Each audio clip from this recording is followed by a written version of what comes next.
Hi, I'm former NFL quarterback Matt Hasselbeck, and today's verse is Hebrews 12:14, which says, "Make every effort to live in peace with everyone and to be holy. Without holiness, no one will see the Lord." The context of who this verse was written to is important, but we also know that these words are being spoken to us by the divine leader of our life, our divine coach. As if we're sitting in a locker room about to take the field, this verse is like a pre-game speech with important reminders. Earlier in Hebrews, the author gives us confidence by naming some of the least likely people that God used to accomplish great things.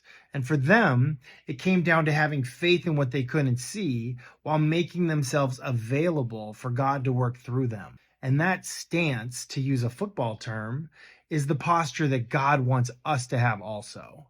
Make every effort to live in peace with everyone. Easier said than done. This is a discipline that takes practice. But because we love Jesus, we seek to follow his path and the example that he set. So what does living in peace look like in my life? Well, peace as an athlete is getting along with difficult teammates and coaches, not being easily offended by criticism or correction, choosing to hear instruction through what might naturally stir up some defensiveness.